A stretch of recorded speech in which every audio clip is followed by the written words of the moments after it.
When I first learned how to lucid dream, I flew. Then I spent some time with my favorite fictional people. After that, I dabbled in an action scenario or two. And then, I didn't know what to do. Because I don't know what I want.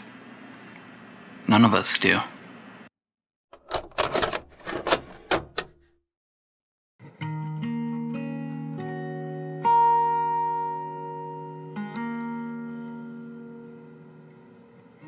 I'm going to teach you how to lucid dream. If you're here now, watching this, it's already only a matter of time and clearly a part of your journey. If you want to skip ahead to the method, you may do so.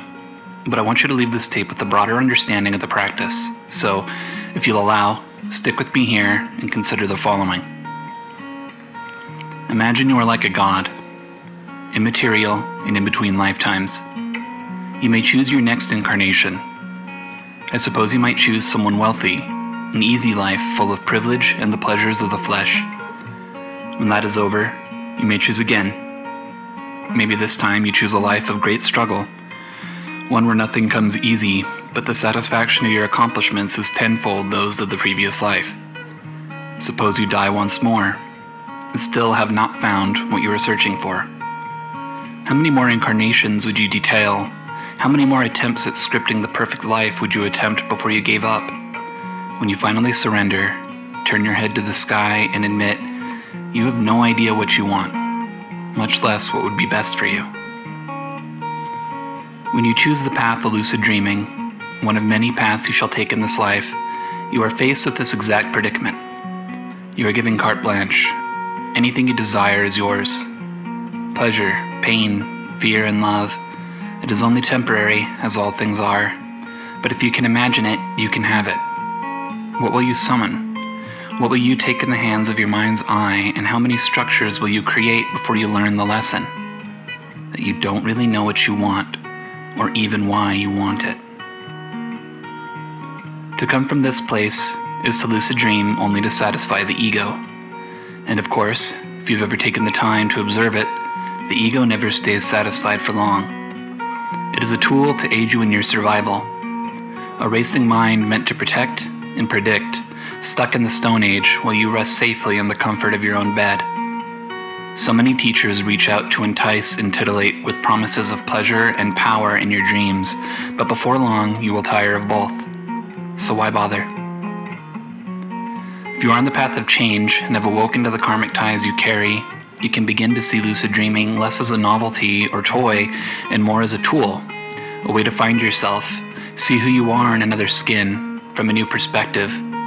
The ability to live multiple lives within this one is an absolute gift and a great mirror held up to the nature of spirit. When you are uncarnated into the dreamscape, you are offered experiences, lessons, and tribulations. Lucid dreaming is not a tool meant to control these opportunities, but a method through which you may truly be with them, staying present and whole of mind as you crane your head upward and say, "Hit me. What's next? I'm ready." So first, the how-to, and then some ideas. Step 1. Keep a dream journal. This can be on your phone as text notes and voice memos, or physical pen and paper at your bedside. What matters is that it is easily accessible and something you can immediately find and start working with while you have a dream fresh in your head.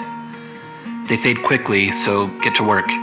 Start writing right away, every mundane detail you can recollect. You will often begin to recall ideas you thought were lost.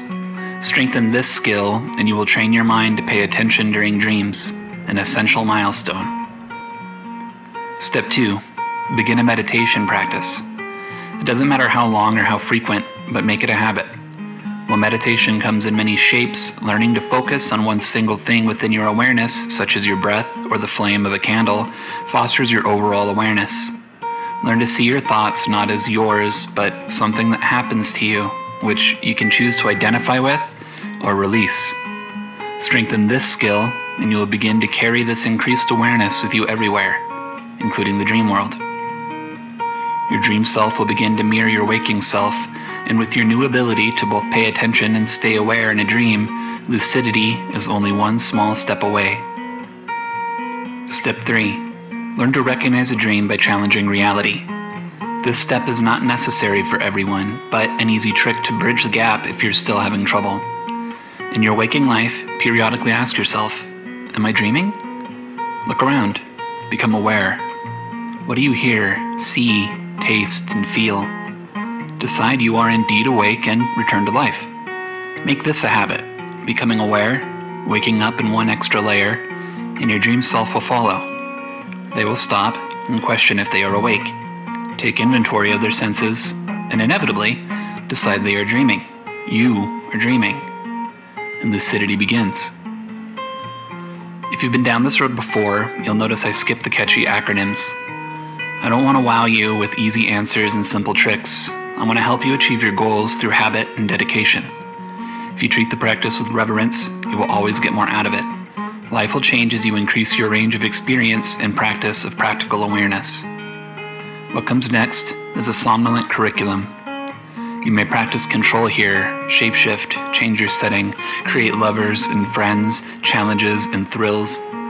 This skill is a new muscle, pure mental creativity, and something much more difficult to explain or teach. But as mentioned before, if you choose this route and keep with the practices I've detailed, you will grow bored. The true power of lucid dreams comes not from what the ego seeks, but what the subconscious and higher self can provide. Become aware in your dream, but instead of grabbing the wheel and seizing control, stick around for the ride. Soak in the details, book titles, brand names, faces, and the sounds of voices. Find a mirror and stare at yourself. What do you see? Is it you, someone else, or somehow both? Know that you are without your body during this experience. What does that feel like? Does this relieve the anxiety of death to know that you are not bound to your flesh? Does this work feel like something you created or like something created for you? Or again, is it somehow both? Like your thoughts, you're thinking, but being thought. Like your breath, you are breathing, but being breathed. You can always request a change of pace, generate a new dream, and study again. Who are these people? How does it feel this real? Where are you really? If you can make this shift, the 1/3 of your life you spend unconscious will become the opposite. The daily opportunity to learn, explore, and create in an extra-dimensional space. Sleep will no longer be an enemy to progress, but an invaluable tool which can guide you to the next phase of your existence. You came here looking for a sign. This is it. Lucid dreaming and the habits detailed for you here can change everything. But what happens next is up to you, so sweet dreams. Sometimes you wake up. Sometimes the fall kills you. And sometimes, when you fall, you fly.